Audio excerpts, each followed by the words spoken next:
Hello guys, कैसे हैं आप लोग। सीए इंटर ग्रुप 1 अकाउंट्स की क्लास देख रहे हैं। उसमें मैंने आपको होमवर्क दिया था बेटा। उसमें मैंने आपको होमवर्क दिया था question number I think 4, 6, 7, 10 right. तो पहले मैं क्वेश्चन नंबर 10 करता हूं। क्वेश्चन नंबर 10 लेते हैं। क्वेश्चन नंबर 10 आपकी स्क्रीन पे है। The books of B Limited show the following balances on 31 December 2013। 30,000 equity shares of ₹10 each fully paid up. 18,000 12% redeemable preference shares of ₹10 each fully paid up. 4,000 10% redeemable preference shares of ₹10 each और ₹8 paid up. Oh my God, यहाँ पे दो तरह के shares हैं आपके पास में। यहाँ पे दो तरह के शेयर्स हैं आपके पास में। रिडीमेबल प्रेफरेंस शेयर्स दो तरह के हैं बेटा। रिडीमेबल प्रेफरेंस शेयर्स यहाँ पे दो तरह के हैं। All shares issued on 1 April 2012। Okay. Undistributed reserve surplus कितना है यहाँ पे। P&L अकाउंट का बैलेंस आपका 80,000 का है। जनरल रिजर्व आपका 1,20,000 का है। सिक्योरिटी प्रीमियम अकाउंट आपका 15,000 का है। कैपिटल रिजर्व आपका 21,000 का है। Fine.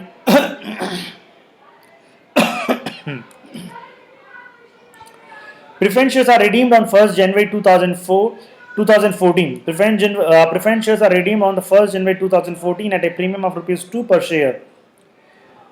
The whereabout of the holder of the 100 shares of ₹10 each fully paid are not known. क्या कहता है ये कहता है साहब कि प्रेफरेंस शेयर्स का रिडेम्पशन करना है। अब कौन से वाले प्रेफरेंस शेयर्स का रिडेम्पशन करना है।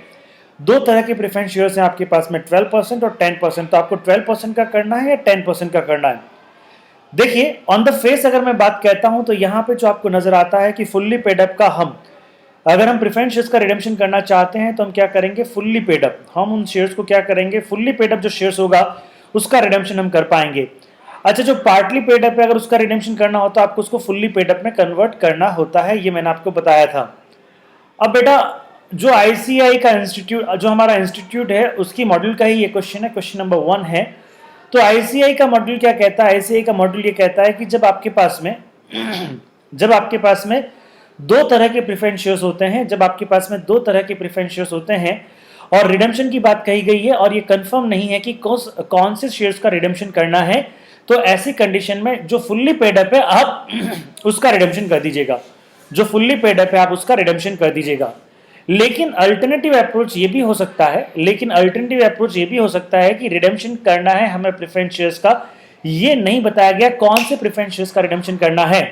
तो आप चाहें तो दूसरा अल्टरनेटिव क्या है, आप चाहें तो इन 4,000 पे क्या करें, फाइनल कॉल मंगवाए, उसको भी फुल्ली पेड अप कर दें और उस कंडीशन में फिर 18,000 और 4,000 इन दोनों शेयर्स को एक साथ में क्या कर दें, रिडीम कर दें। ये भी कर सकते हैं। लेकिन ये करने के लिए आपके पास में सीआरआर क्रिएट करने के लिए सफिशिएंट अमाउंट होना चाहिए। रिडेम्पशन के लिए आपके पास में सफिशिएंट अमाउंट होना चाहिए और साथ ही साथ में आपको क्या होना चाहिए, साथ ही साथ में बेटा जी आपके पास में क्या होना चाहिए, fresh issue plus existing free reserve. यह दोनों मिलकर आपके पास में इनके फेस वैल्यू के इक्विवेलेंट कितना अमाउंट होना चाहिए।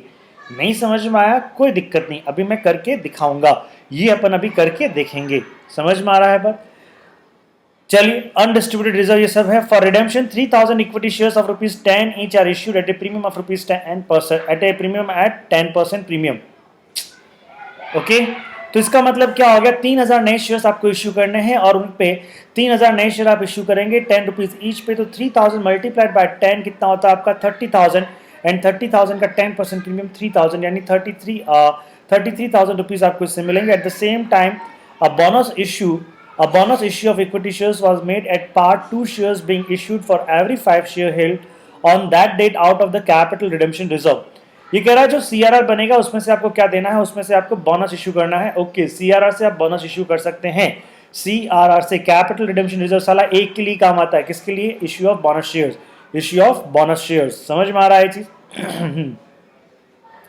सीआरआर का आपने यूज पढ़ा होगा आपके लॉ वाले चैप्टर में। क्लियर। तो ये क्वेश्चन है, इस क्वेश्चन में भी सबसे पहले चेक करें कि हम ये दोनों, हमारा क्वेश्चन क्या है यार, हमारा क्वेश्चन यहाँ पे आके एंड होता है। सबसे पहले ये चेक करें कि हम इन दोनों को हम रिडीम कर पाएंगे या नहीं कर पाएंगे। आइए जरा चेक करते हैं इन दोनों को रिडीम करने के लिए हमारे पास में क्या क्या रिक्वायरमेंट होती है और क्या क्या हम काम कर सकते हैं। तो कैपिटल के लिए रिक्वायरमेंट 12% प्रेफरेंस शेयर्स जो आपके हैं, ये रहे 12% प्रेफरेंस शेयर्स, कितने हैं 18,000 प्रेफरेंस शेयर्स है, तो 18,000 प्रेफरेंस शेयर्स मल्टीप्लाइड बाय कितना होता है आपका 10, तो यानी 1,80,000 रुपया आपको चाहिए। फिर 4,000 प्रेफरेंस यानी 10% वाला है, ये फुल्ली पेड अप हो जाएगा तो कितना होगा आपका 40,000 शेयर्स, कितना हो जाएगा आपका 40,000 शेयर्स।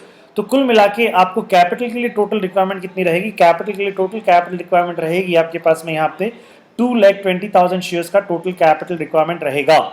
समझ में आ गया। अब इसको क्या करना है, 2 रुपये प्रीमियम पे देना है, ₹2 पर शेयर, तो 22,000 आपके शेयर्स हैं तो ₹2 पर शेयर, तो प्रीमियम रिक्वायरमेंट कितना हो गया आपका, प्रीमियम रिक्वायरमेंट हो गया आपका यहाँ पे प्रीमियम रिक्वायरमेंट कितना हो जाएगा 22,000 मल्टीप्लाइड बाय 2 इट कम्स 44,000,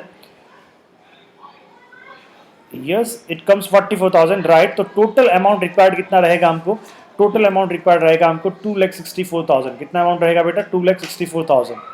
अच्छा ये 2,64,000 कहाँ से पूरा कर रहे हैं, नए शेयर्स का कैपिटल का पैसा कितना आ रहा है 30,000, नए शेयर्स का कैपिटल का पैसा कितना आ रहा है बेटा 30,000, P&L अकाउंट का बैलेंस कितना है आपके पास में 80,000, और अगर मैं बात कहता हूँ जनरल रिजर्व आपके पास में कितना बाबू, वो है 1,20,000, और अगर मैं बात कहता हूँ इसका मतलब क्या हो गया, यहाँ पे इन सबको मैं ऐड करता हूँ तो भी मेरे पास में कितना होता है 2,30,000 होता है, क्या होता है 2,30,000 होता है। अब सपोज कि इसका मतलब क्या हुआ, कितना पैसा और चाहिए मेरे को 34,000 रुपीज़ मेरे को और चाहिए, मेरी बात समझ में आ रही है ना। रिडेम्पशन आप कहाँ से कर सकते हैं, या तो रिडेम्पशन कहाँ से कर सकते हैं, या तो क्या करते हैं फ्रेश इशू लेके आते हैं, या क्या करते हैं एग्जिस्टिंग रिजर्व्स आपके पास में होते हैं, एग्जिस्टिंग फ्री रिजर्व्स, यहाँ पे कैपिटल रिजर्व भी है, कैपिटल रिजर्व को नहीं लेंगे बिकॉज ये एग्जिस्टिंग फ्री रिजर्व नहीं है। सिक्योरिटी प्रीमियम को भी अभी हम यहाँ पे नहीं कंसिडर कर रहे हैं, क्यों नहीं कंसिडर कर रहे हैं मैं आपको बाद में बताऊंगा।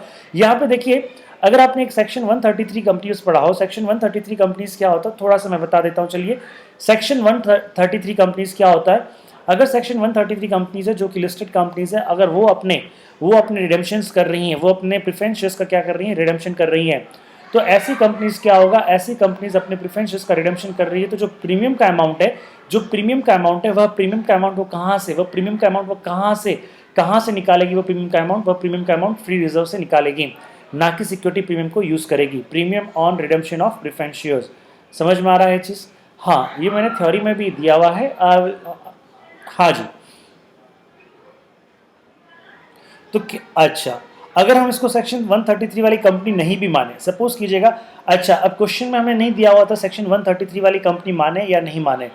आईसीएआई ने मॉड्यूल में सारे क्वेश्चंस, आईसीएआई के मॉड्यूल में सारे क्वेश्चंस उसको सेक्शन 133 वाली कंपनी मान के किए हुए हैं। आईसीएआई के मॉड्यूल में सारे के सारे क्वेश्चन सेक्शन 133 वाली कंपनी मान के किए हुए हैं। समझ में आ रहा है जी आपको, चलिए हाँ जी। तो आईसीएआई की मॉड्यूल में क्या है, सारा का सारा सेक्शन 133 वाली कंपनीज मान के ही क्वेश्चंस किए हुए हैं।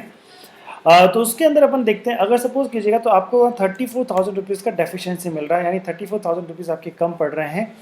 अगर आप ये दोनों शेयर्स को रिडीम करना चाहते हैं तो आपके पास में 34,000 की कमी आ रही है। चलिए तो सर क्या हम इसको normal companies other than 133 companies मान के क्वेश्चंस कर सकते हैं क्या, बिल्कुल वो भी कर सकते हैं। तो लेकिन तो इसके लिए क्या होगा, एट द मोस्ट क्या होगा, जो आपका सिक्योरिटी प्रीमियम है वो सिक्योरिटी प्रीमियम आप क्या कर सकते हो, यहाँ पे यूज़ कर सकते हो, सिक्योरिटी प्रीमियम यहाँ पे यूज़ कर सकते हो। सिक्योरिटी प्रीमियम के लिए अगर मैं बात कहूँ तो एग्जिस्टिंग सिक्योरिटी प्रीमियम कितना है आपका, एग्जिस्टिंग सिक्योरिटी प्रीमियम है आपका 15,000, कितना है बेटा 15,000, और जो नया सिक्योरिटी प्रीमियम है वो कितना है आपका, वो है आपका कितना 3,000। तो ये दोनों मिला के भी कितना होता है आपका 18,000 होता है, ये दोनों मिला के भी कितना होता है आपका 18,000 होता है। तो और हमको चाहिए कितना 34,000 चाहिए, और दोनों मिला के कितना होता है 18,000 होता है।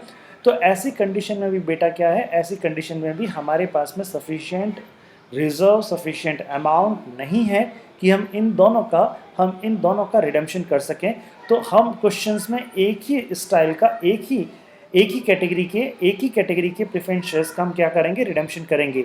और वह कैटेगरी कौन सी होगी, वह कैटेगरी होगी हमारी 12% वाली, क्योंकि यही फुल्ली पेड अप कैटेगरी है। ओके उसके बाद क्या बोला गया यहाँ पे,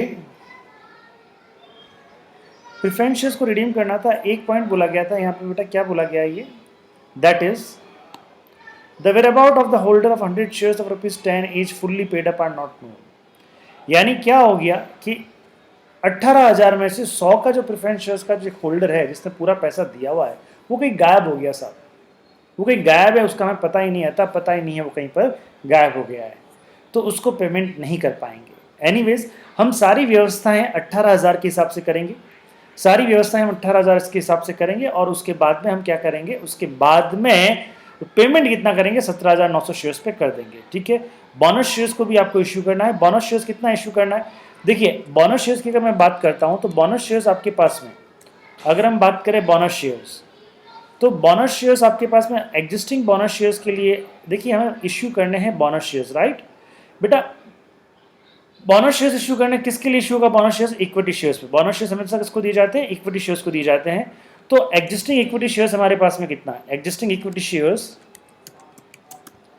एग्जिस्टिंग इक्विटी शेयर्स हमारे पास में कितना है, तो एग्जिस्टिंग इक्विटी शेयर से बेटा हमारे पास में 30,000, कितना है 30,000। नए शेयर्स हम इश्यू कर रहे हैं, नए शेयर्स हम कितने इश्यू कर रहे हैं, नए न्यू शेयर्स हम इश्यू कर रहे हैं, वो कर रहे हैं न्यू शेयर्स इश्यू कर रहे हैं हम 3,000, न्यू शेयर्स इश्यू कितने कर रहे हैं 3,000। तो टोटल हमारे पास में कितने शेयर्स होते हैं 33,000।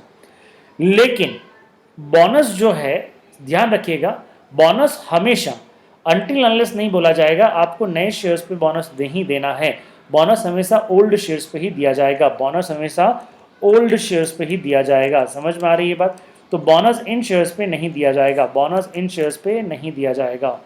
Clear, no bonus, no bonus and yes bonus. Okay,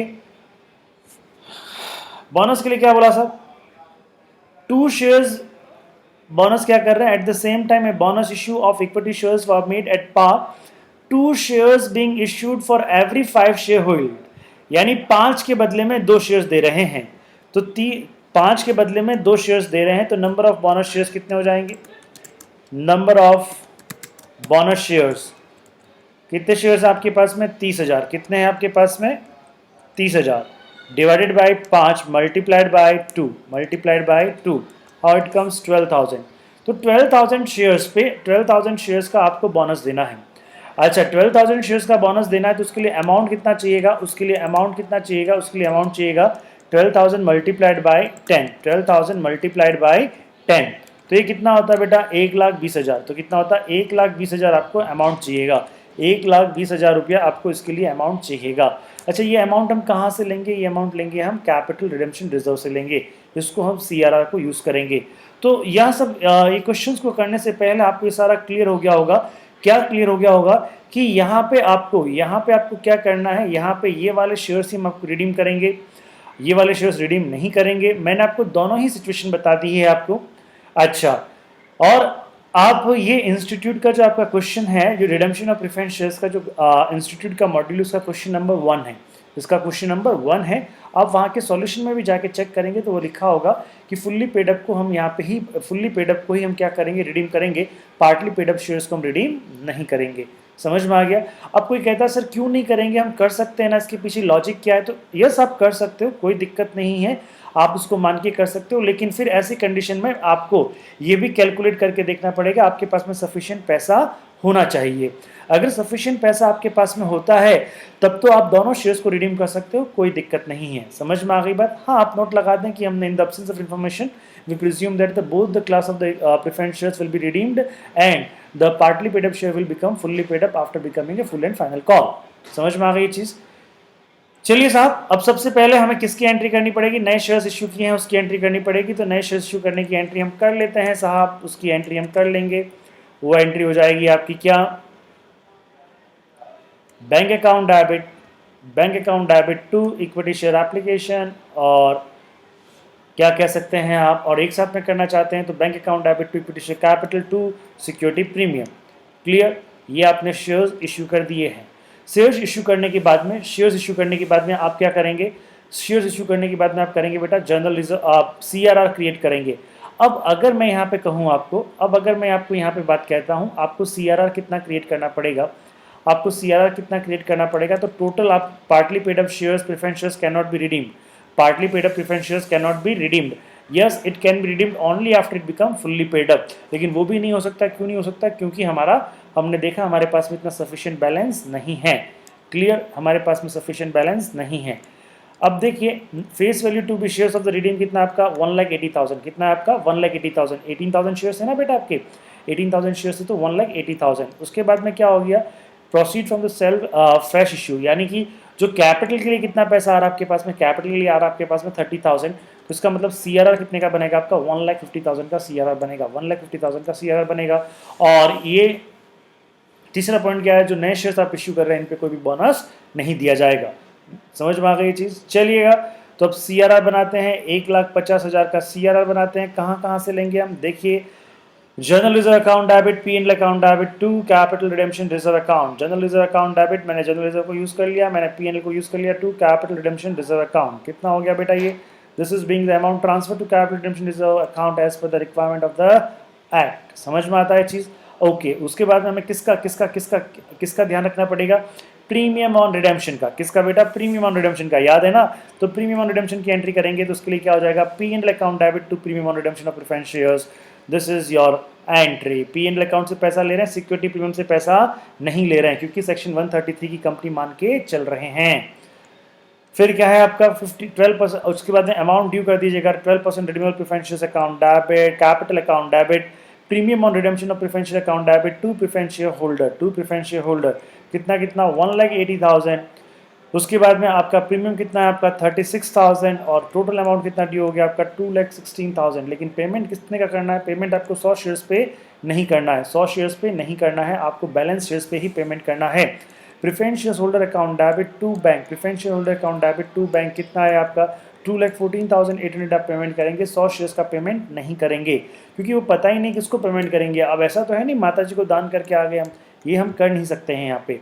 being the amount paid on redemption of 17,900 preference shares. समझ में आता है बेटा, अच्छा। उसके बाद में अब हमको क्या करना है, बोनस शेयर इश्यू करना है। अब हमको कितना शेयर इश्यू करना है, बोनस शेयर इश्यू करना है, 12,000 शेयर्स का, 12,000 शेयर्स हमें बोनस इश्यू करना है। इसके लिए हमको चाहिए 1,20,000। ये 1,20,000 हम कहाँ से लेंगे, CRR से लेंगे। कहाँ से लेंगे बेटा, CRR से लेंगे। CRR का बैलेंस कितना अभी हमारे पास में 1,50,000 CRR का बैलेंस है, 1,50,000 CRR का बैलेंस है। इसमें से 1,20,000 किसके लिए ले लेंगे, बोनस के लिए ले लेंगे। तो बोनस के लिए ले लेंगे तो CRR से पैसा निकलेगा तो CRR अकाउंट डेबिट होगा, CRR अकाउंट डेबिट होगा। कहाँ जाएगा ये पैसा, बोनस में जाएगा, to bonus to shareholder, to bonus to shareholder. और उसके बाद में bonus to shareholder account debit to equity share capital, bonus to shareholder account debit to equity share capital. इस तरह ये entries आपकी complete होती है। इस तरह आपका ये क्वेश्चन नंबर 10 कंप्लीट होता है। Hope you understood, hope you understood. Clear है बच्चा, चलिए। उसके बाद में क्वेश्चन नंबर 7, क्वेश्चन नंबर 7 देख लीजिएगा। सी लिमिटेड, बहुत सिंपल क्वेश्चन है। C limited had 3,012% redeem preference shares of ₹100 each fully paid up. The company had to redeem the shares at 10% premium. Okay, 3 lakh के शेयर्स हैं, 10% प्रीमियम, 3,30,000 रुपया चाहिए। It was decided by the company to issue the following 25,000 equity shares of ₹10 each at par. Okay, 2,50,000 यहाँ से आ गया है। Debenture issue किया है, ध्यान रहे डिबेंचर इशू किया है तो डिबेंचर को इसमें काउंट नहीं करते हैं। अब आपको कितना चाहिए, 3 लाख आपको कितना चाहिए। The issue was fully subscribed and all amount was received in full, the payment duly made the company sufficient profit. तो बेटा सफिशिएंट प्रॉफिट है कंपनी के पास में, यहाँ पे लिखा हुआ, ये तीसरी लाइन पढ़ रहा था, यहाँ पे पढ़ रहा था मैं। The issue was fully subscribed and all amount were received in full. The payment was duly made. The company had sufficient profit. Show general entries in the books of account. तो देखिए सपोज कीजिए सबसे पहले हम यही देखते हैं कि हमारा फुल्ली पेड अप, चलिए वो देख लिया हमने, फुल्ली पेड अप ही है। अब देखते हैं हमारे पास में सफिशिएंट प्रॉफिट हमारे पास में, लेकिन कितने शेयर्स इशू कर रहे हैं। देखिए कितने शेयर्स, कैपिटल के लिए रिक्वायरमेंट कितनी है, कैपिटल के लिए रिक्वायरमेंट कितनी है बेटा, कैपिटल के लिए रिक्वायरमेंट है, देखिए टोटल कितना रिक्वायरमेंट है, 3 लाख का रिक्वायरमेंट है। उसके बाद में आप बताइए proceed from the new shares, नए इशू से कितना आ रहा है, 250 आ रहा है, तो हमें फ्री रिजर्व से कितना लेना पड़ेगा, 50,000, यानी इतने रुपए का अपने को क्या बनाना पड़ेगा, CRR बनाना पड़ेगा। इतने रुपए का क्या बनाना पड़ेगा, CRR बनाना पड़ेगा। समझ में आ गया बात। 1000 ध्यान रहे जब भी हम रिडम्पशन करते हैं तो रिडम्पशन जितने शेयर्स का रिडम्पशन करना है उनकी फेस वैल्यू के बराबर, जितने शेयर्स का रिडम्पशन करना है उनकी फेस वैल्यू के बराबर का अमाउंट हमको चाहिएगा। वह अमाउंट या तो हम नए शेयर्स इश्यू करके ला सकते हैं, या हम क्या कर सकते हैं, CRR क्रिएट करके वह अमाउंट लेके आ सकते हैं, और या फिर दोनों का कॉम्बिनेशन कर सकते हैं। यहाँ पे दोनों का कॉम्बिनेशन किया तो नए शेयर्स, चलिए जो शेयर्स हम रिडीम करने वाले हैं उनका फेस वैल्यू कितना है, 3 लाख, उसमें नए शेयर्स के इश्यू कितने आ गए 250, तो हमें CRR कितना क्रिएट करना पड़ेगा 50,000 का CRR क्रिएट करना पड़ेगा। सिंपल क्वेश्चन है, आप आराम से कर सकते हैं। एक एंट्री आपको एक्स्ट्रा करनी पड़ेगी डिवेंचर्स इश्यू करने की, तो bank account debit to debenture application और debenture application account debit to 14% debenture. आप चाहें तो डायरेक्ट एक एंट्री कर सकते हैं bank account debit to 14% debenture account. ठीक है बेटा, चलिए उसके बाद में क्वेश्चन नंबर कौन सा था, एक आपका एक और क्वेश्चन दिया था।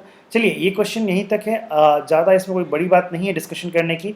आज मैं आपको होमवर्क देता हूँ, वो होमवर्क है आपका क्वेश्चन नंबर 13, 14, 15, 16। क्वेश्चन नंबर जो है आपका, क्वेश्चन नंबर आपको करना है आज 13, question number 14, question number 15 and question number 16 ये बेटा जी आपको करने हैं, ये बेटा जी आपको करने हैं। समझ में आ रही है चीज़? Thank you.